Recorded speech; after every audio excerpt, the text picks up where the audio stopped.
There is a quiet revolution hidden at the very beginning of Epictetus' Enchiridion. It does not announce itself with grandeur. It does not seduce the reader with promises of power, success, or transcendence. Instead, it opens with a sentence so simple that the modern mind often overlooks it, mistaking simplicity for smallness. Yet within this single division lies an entire philosophy of freedom, a map of suffering, and the blueprint of inner sovereignty. Some things are in our control. Other things are not. This is not merely a statement. It is a line drawn through reality itself. And on which side of this line a person lives determines whether life feels like a prison or a field of quiet strength. Epictetus does not begin by teaching us how to conquer the world. He begins by asking us to see it clearly. Before ethics, before discipline, before virtue, there is perception. The way we divide reality becomes the way we experience it. Every form of distress, anxiety, resentment, or inner unrest can be traced back to a single confusion. We attempt to command what was never entrusted to us, and we neglect what was. The Enchiridion is not a book of theory. It is a manual, a handbook for living. And like any true manual, it begins by identifying the controls. Imagine sitting before a complex instrument, filled with dials and switches. If you do not know which controls actually function and which are merely indicators, you will waste your energy turning what cannot move, blaming the instrument for your frustration. Epictetus looks at the human condition and says calmly and without accusation, "You have been turning the wrong knobs." To understand the depth of this opening division, we must first observe the nature of human suffering itself. Most people assume that suffering is imposed from the outside, by circumstances, people, fate, or misfortune. But Epictetus suggests something far more unsettling. Suffering is not imposed, it is constructed. It arises not from events, but from the relationship we form with events. Not from what happens, but from what we believe should not have happened. The world does not wound us directly. Our judgments do. This is not denial of pain. Epictetus was no stranger to hardship. Born into slavery, physically disabled, and living under the shadow of imperial power, he did not speak from comfort. He spoke from clarity. And clarity begins with discrimination, the ability to tell one thing from another. What, then, is truly within our control? Epictetus answers without hesitation. Our judgments, our opinions, our intentions, our impulses, our desires, our aversions. In short, everything that arises from the faculty of choice, the inner movement of the mind toward or away from something. This is the realm of the will, the domain of inner governance. It is not influenced directly by weather, politics, other people, or chance. It is influenced only when we surrender it. And what lies outside our control? The body, property, reputation, status, other people's opinions, events, outcomes, even life and death themselves. To the untrained ear, this sounds harsh, even pessimistic. But Epictetus is not taking power away from us. He is returning it to its rightful place. He is separating authority from illusion. What we usually call control is, in fact, dependence. And what we usually call weakness is, in fact, freedom misunderstood. Modern life has trained us to believe that control means influence over external conditions. We are encouraged to manage outcomes, optimize appearances, predict responses, and engineer certainty. Yet the more we pursue this external mastery, the more fragile we become. Anxiety grows not because the world is unstable, but because we demand that it be otherwise. We insist on guarantees where none were ever promised. Epictetus does something radical. He does not negotiate with the world. He withdraws consent from illusion. When you place your happiness in what you do not control, you place your freedom in another's hands. This is the first and most important lesson of the Enchiridion. If you desire that which is external, you become dependent. If you fear losing that which is external, you become enslaved. Freedom, then, is not the accumulation of power but the refinement of desire. This idea unsettles us because it contradicts the modern narrative of achievement. We are taught to chase, to build, to secure. Epictetus does not forbid action. He forbids confusion. He does not say, "Do nothing." He says, "Know what belongs to you." The human being, in his view, is not a passive observer of fate, nor a tyrant over reality. He is a steward of perception. Life presents impressions, images, sensations, events, words. These impressions arrive uninvited. They knock at the door of consciousness. But whether we invite them in, whether we believe them, whether we react to them, this remains within our command. Here lies the great misunderstanding. People assume that because impressions arise involuntarily, reactions must follow inevitably. Epictetus breaks this chain. Between impression and response lies judgment. And judgment is free. This is the birthplace of inner sovereignty. Consider how often suffering begins with a single unexamined thought. This should not be happening. In that moment we declare war on reality. We oppose what is with what we prefer. And because reality does not negotiate, we lose. Not once but repeatedly. The war never ends because the premise is flawed. Epictetus does not advise resignation. He advises alignment. To accept what is not in your control is not to approve of it, but to cease resisting its existence. Resistance drains energy. Acceptance restores clarity. Only from clarity can intelligent action arise. There is a deep difference between acceptance and passivity. Passivity says, nothing can be done. Acceptance says, this is what is happening, now I will respond wisely. One is collapse. The other is strength without illusion. The Stoic insight converges here with ancient Vedantic wisdom. Suffering arises not from the world, but from attachment to outcomes. The Bhagavad Gita echoes this same truth in different language. Act without clinging to the fruits of action. The fruit is external. The action is internal. Confuse the two and peace dissolves. Epictetus goes further. He warns that when we mistake externals for internals, we distort our entire moral compass. If reputation is placed above integrity, we become dishonest. If pleasure is placed above reason, we become compulsive. If approval is placed above truth, we become divided. Ethics collapse not because values disappear but because authority is misplaced. The division of reality, then, is not abstract philosophy. It is the foundation of character. A person who understands what is in their control becomes unshakable without becoming rigid. They act fully, but they do not beg reality for permission to remain calm. They do not outsource their dignity to events. They do not require the world to behave well in order to remain whole. Epictetus insists that freedom is not something granted by circumstance. It is a function of understanding. You may be imprisoned and free. You may be celebrated and enslaved. Chains do not bind the will. Beliefs do. This is why the Enchiridion begins where it does. Before discussing discipline, before discussing desire, before discussing virtue, Epictetus teaches us how to see. Without this division, every ethical effort collapses under contradiction. We try to control ourselves by controlling others. We try to secure peace by manipulating outcomes. We try to eliminate fear by predicting life. None of this works. To live wisely, we must first relinquish false authority. The illusion of control is seductive because it promises certainty. If only we manage enough variables, we tell ourselves, life will finally cooperate. But life is not a system to be mastered. It is a field to be navigated. The Stoic does not deny uncertainty. He befriends it. He recognizes that uncertainty belongs to the external order, not the internal one. When you accept that outcomes are not yours, anxiety loses its fuel. When you accept that opinions are not yours, resentment dissolves.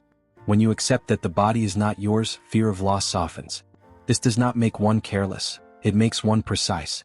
Energy returns to its rightful domain. Epictetus' teaching is often misunderstood as emotional suppression. In truth, it is emotional literacy. He does not say, do not feel. He says, know why you feel. Emotions are responses to judgments. Change the judgment and the emotion follows, not by force but by understanding. At the heart of this philosophy lies a question rarely asked with sincerity. What do you truly own? Not what do you influence, not what do you enjoy temporarily, but what cannot be taken from you without your consent. The Stoic answer is stark and liberating. You own your assent.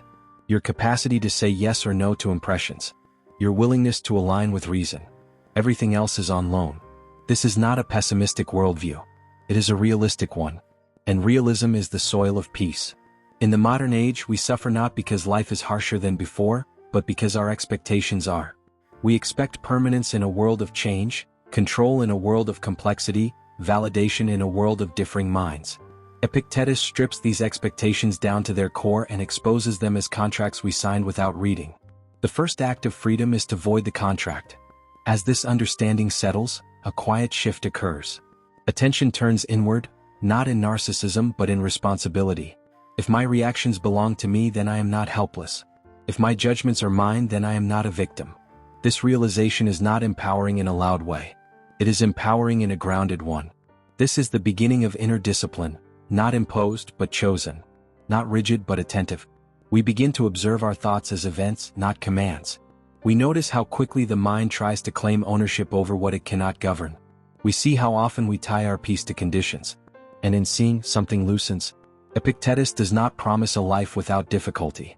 He promises a life without self-inflicted suffering. The difference is vast. Difficulty is natural. Suffering is optional. The great division of reality is not learned once and forgotten. It is practiced. Every day presents new invitations to confusion. Every day offers opportunities to reclaim authority. This is why the Enchiridion was written as a handbook, to be carried, revisited, applied. As we move forward, the implications of this division will deepen. We will see how desire entangles us, how aversion distorts perception, how fear is born from misplaced ownership. But all of it rests on this first insight. Freedom begins not with changing the world but with understanding your place within it. And here, at the threshold of this realization, we stand where Epictetus invites us to stand, not above life, not beneath it, but aligned with it. The mind, no longer at war with reality, prepares to learn a different kind of strength. The machinery of suffering. Once the great division of reality is seen, even faintly, the mind begins to notice something unsettling. Much of what we call suffering is not sudden. It is not accidental. It is mechanical. It follows patterns. It repeats itself with almost mathematical precision.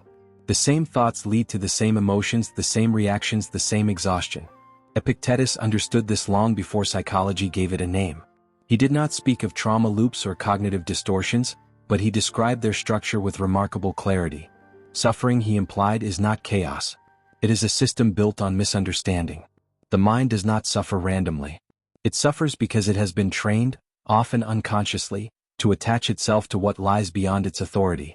Once attachment forms, expectation follows. Once expectation forms, fear and frustration are inevitable. This sequence is so familiar that we mistake it for life itself. Epictetus invites us to slow down and observe the machinery. At the center of this machinery lies desire. Desire, in the Stoic sense, is not simply wanting. It is wanting with dependence. It is the internal movement that says, I cannot be at peace unless this happens. The object of desire may be noble or trivial, but the structure is the same. As soon as peace is postponed until an external condition is met, the mind enters a state of quiet anxiety. It waits. It watches. It negotiates with the future. Epictetus warns us not against desire itself, but against misdirected desire. To desire what is within your control, clarity, integrity, right judgment, is stabilizing. To desire what is outside your control, outcomes, recognition, permanence, is destabilizing. One strengthens the will. The other fractures it. The machinery of suffering begins turning the moment desire crosses the boundary of authority. From desire arises fear. Fear is not an independent force, it is desire threatened. We fear losing what we want. We fear not obtaining what we seek. We fear change because it interferes with expectation. Fear, then, is not a response to danger alone, it is a response to imagined loss. Epictetus observed that people do not fear events themselves. They fear what events might take away. And what events threaten to take away are usually externals. Comfort, status, approval, security, identity. The more we invest our sense of self in these, the louder fear becomes. This is why two people can face the same circumstance and experience entirely different inner worlds. One is shaken, the other is steady. The difference is not strength of character in the abstract, but clarity of ownership. One has handed authority to the event. The other has not. Closely linked to fear is aversion, the urge to push away what we dislike. Aversion says, this must not be. It is the mirror image of desire. Where desire pulls, aversion resists. Both assume control where none exists. Aversion gives birth to anger. Anger, in the Stoic understanding, is not strength. It is frustrated control. It arises when reality refuses to comply with our internal demands. When people act differently than we expect, when outcomes diverge from our plans, when life interrupts our narrative, anger flares. It feels justified because it is loud. But Epictetus sees through it. Anger is the sound of authority being challenged. The machinery continues. Desire creates expectation. Expectation creates vulnerability. Vulnerability creates fear and anger. Fear and anger distort judgment. Distorted judgment reinforces suffering. The cycle completes itself and begins again. What makes this machinery so powerful is that it operates largely unnoticed. Most people identify with their thoughts and emotions so completely that they never question their origin. I am angry. I am anxious. I am disappointed. Epictetus would gently correct the grammar. You are experiencing anger because you have judged something as bad that was never yours to command. This distinction is not semantic. It is liberating. When you see emotions as consequences rather than identities, you regain space. Space is the birthplace of freedom. Epictetus places immense importance on the concept of impressions. Impressions are the raw data of experience, what appears to the senses and the mind. A sound, a word, a memory, a sensation, a thought. These arrive automatically. We do not choose them. But we do choose whether to assent to them. This is the pivot point of the entire philosophy. Between impression and response lies assent. Assent is the moment the mind says, yes, this is true, or yes, this matters, or yes, this is good or bad. Most suffering enters through unexamined assent. We grant authority to impressions without questioning their credentials. An insult appears. The impression says, you have been disrespected. We assent. Anger follows. A loss occurs. The impression says, this is unbearable. We assent. Despair follows. A delay happens. The impression says, this should not be happening. We assent. Frustration follows. Epictetus teaches that impressions themselves are neutral. They carry no inherent judgment. Judgment is added by us. The mind, however, is accustomed to reacting quickly. Speed replaces wisdom. Habit replaces reflection. The work of freedom begins with slowing down assent. This does not mean suppressing emotion or denying experience. It means questioning the interpretation. Epictetus advises us to meet impressions like a guard at a gate. Do not let them rush in unchallenged. Ask them who they are. Ask them what authority they claim. Is this within my control or not? This single question, applied consistently, dismantles the machinery of suffering piece by piece. Consider anxiety, one of the most common afflictions of the modern mind. Anxiety is often described as fear without an object. But Epictetus would see it differently. Anxiety is fear attached to imagined futures over which we have no control. It is the mind rehearsing loss in advance. It is suffering borrowed from a future that may never arrive.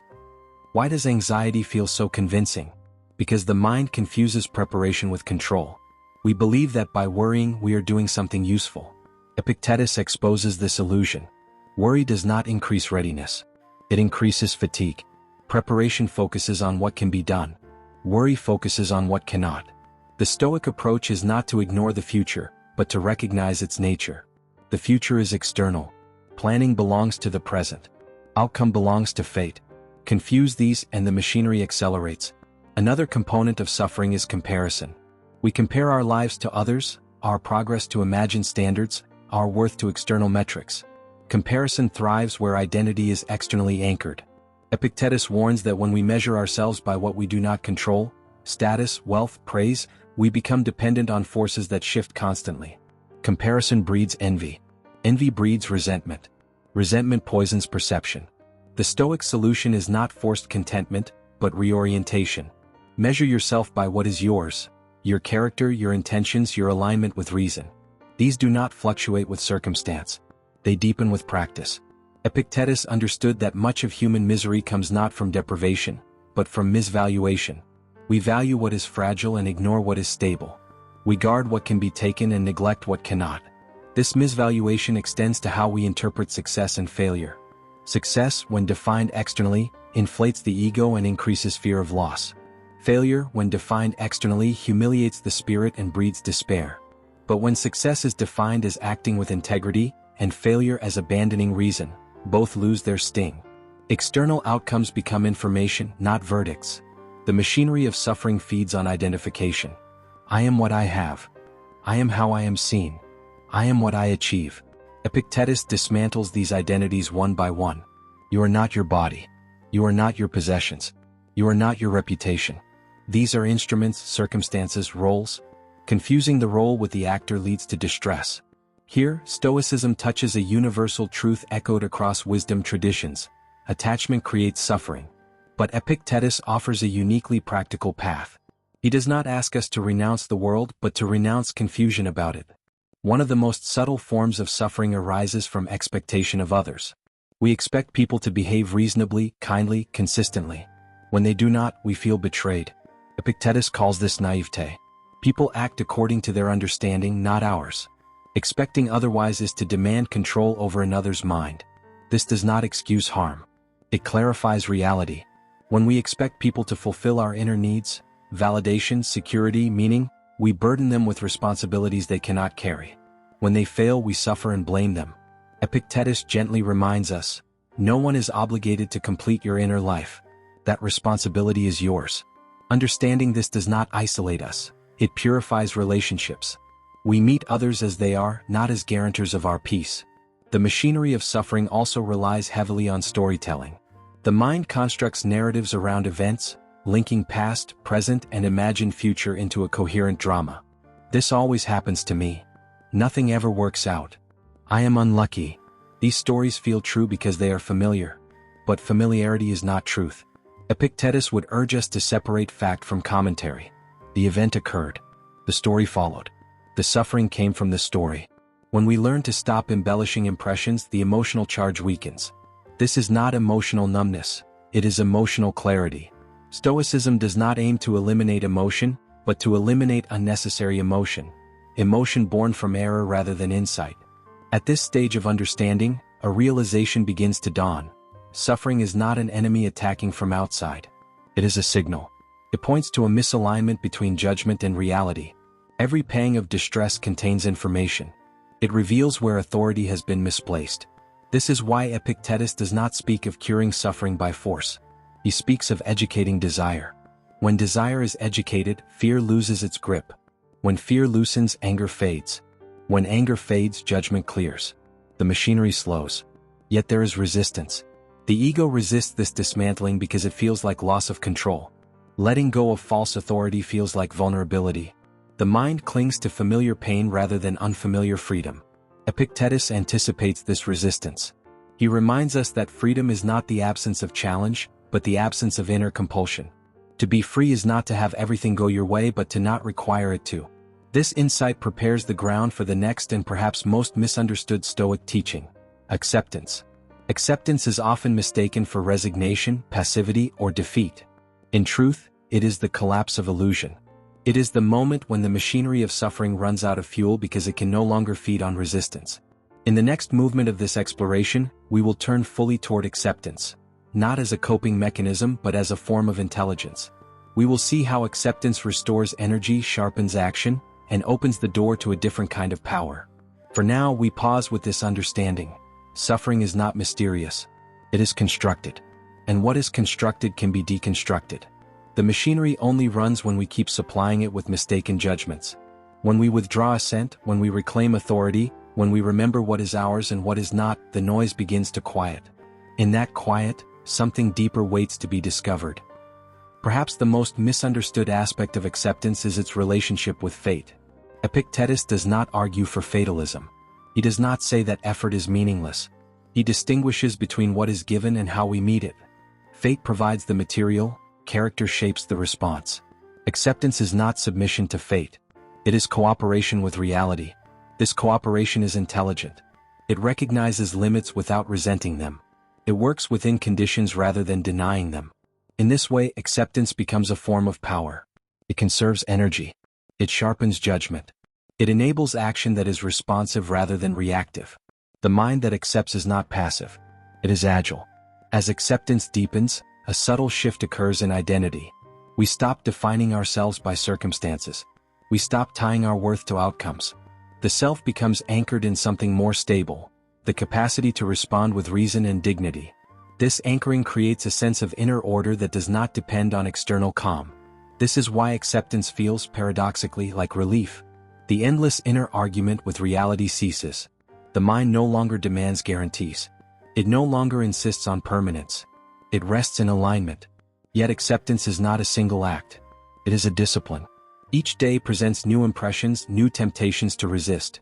The Stoic practice is to meet each one freshly, without bitterness, without illusion.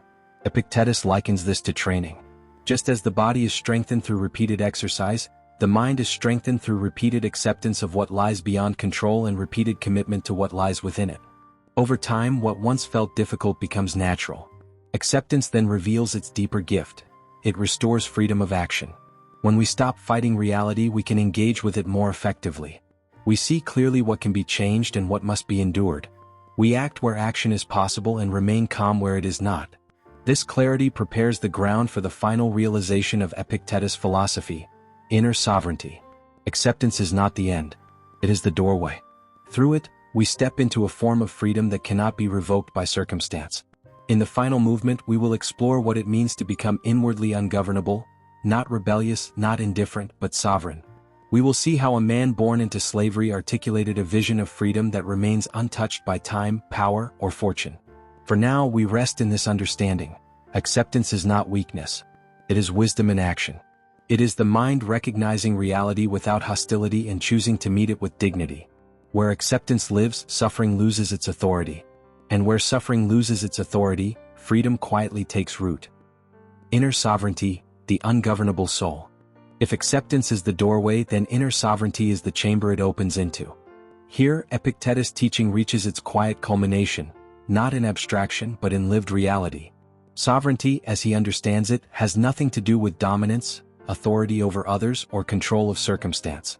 It is the state of being inwardly ungovernable. A condition in which no external force can compel the soul to betray its own clarity. This is the paradox that defines Epictetus himself. Born a slave, crippled by violence, living at the margins of imperial power, he speaks with a freedom that emperors could not command. His life becomes the living proof of his philosophy. Freedom is not granted by status. It is discovered through understanding. Inner sovereignty begins when we recognize that nothing external has the power to determine our moral condition. Events may injure the body, remove possessions, alter circumstance, or even end life, but they cannot touch the faculty of choice unless we yield it.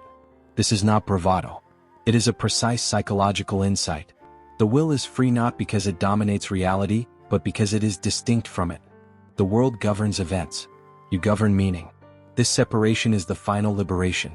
As long as we believe that meaning is imposed from outside, we remain vulnerable. Praise inflates us. Criticism wounds us. Success intoxicates. Failure humiliates. The self becomes a hostage to fluctuation. Inner sovereignty withdraws from this dependency. Meaning is reclaimed as an internal act.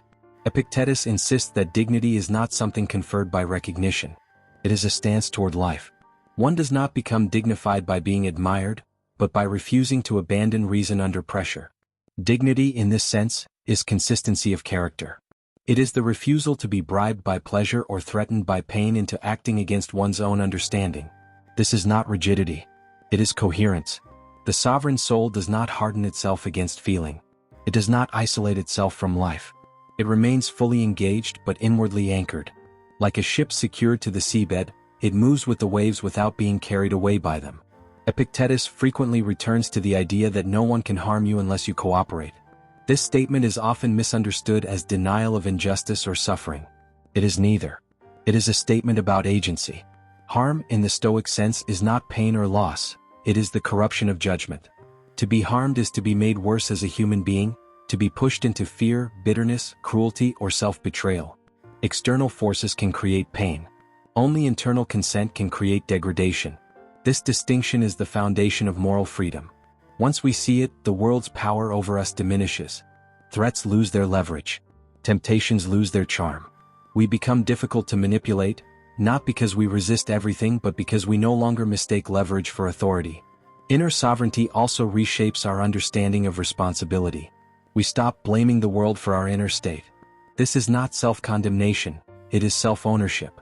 To say, "my reactions are mine," is not to deny influence, but to affirm authorship. Authorship restores dignity. With authorship comes restraint. Epictetus does not advocate emotional indulgence. Sovereignty requires discipline, not repression but guidance. The mind, left unguided, follows impulse. The sovereign mind follows reason. This does not mean life becomes colorless.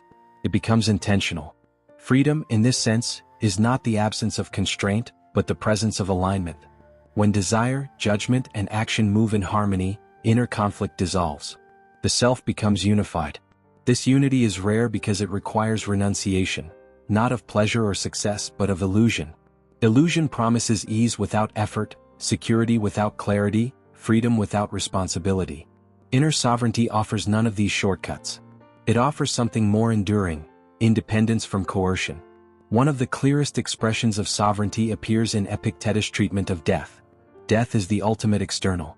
It cannot be negotiated with, delayed indefinitely, or controlled. For most people this makes it terrifying. For the Stoic it makes it clarifying. Death reveals what was never owned. Epictetus does not dwell morbidly on mortality. He uses it as a lens.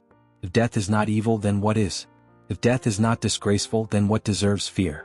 The answer always is the same: the abandonment of reason. When death is accepted as natural, life becomes sharper.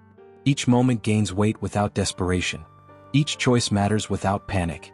Sovereignty is strengthened not by denial of death, but by understanding its place. This understanding extends to loss of status, wealth, or reputation. These are roles, not essences. To confuse them with identity is to surrender sovereignty to chance. Epictetus reminds us that roles change. The actor remains. When we know who we are beyond the role, transition no longer feels like annihilation. The sovereign soul is adaptable without being formless. There is a quiet courage in this adaptability. It does not announce itself. It does not posture. It simply endures without resentment and acts without compulsion. This courage is not reactive. It does not arise in opposition. It arises from clarity. Epictetus also speaks to the social dimension of sovereignty. Inner freedom does not isolate us from others. It enables genuine connection. When we are no longer using people as instruments for validation, control, or reassurance, we can meet them as fellow beings navigating their own limits. Compassion becomes possible without dependency. The sovereign individual does not need others to behave a certain way in order to remain whole. This independence creates generosity. We can forgive without excusing, set boundaries without hatred, and disagree without hostility. Here, Stoicism sheds its reputation for coldness. What emerges instead is warmth grounded in strength. Emotion is no longer weaponized against the self. Care is offered freely, not as a transaction. Inner sovereignty also redefines success in the long arc of life.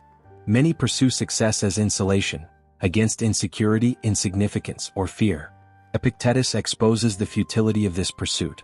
No accumulation of externals can protect the soul from confusion. Only understanding can.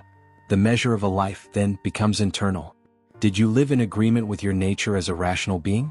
Did you maintain clarity under pressure? Did you treat others justly without surrendering yourself? These questions remain relevant regardless of circumstance. This is why Epictetus' teaching endures. It does not promise comfort. It promises orientation. It teaches us how to stand. Standing in this sense is not defiance. It is presence. It is the refusal to flee from reality into fantasy or resentment. The sovereign soul stays. It meets what is before it without distortion. At this stage, the Enchiridion reveals itself fully, not as a set of rules but as a way of inhabiting life.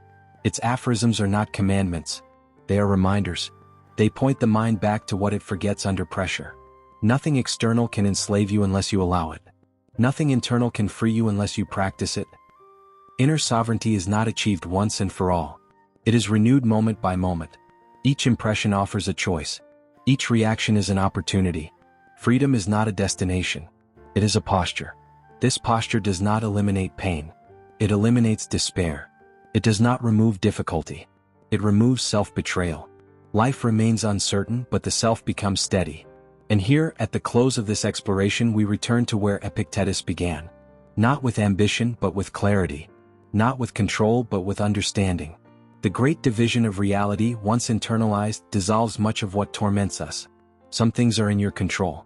Others are not. To respect this division is to live wisely. To violate it is to suffer unnecessarily. The Enchiridion does not ask us to withdraw from the world. It asks us to withdraw false claims over it. When we do, the world remains as it is, but we are no longer its prisoners. Inner sovereignty is quiet. It does not seek recognition. It does not argue. It simply refuses to surrender what was never given away. In that refusal lies freedom. And in that freedom, a human being finally stands where they always belonged, governed by reason, aligned with reality, and at peace with the unfolding of life.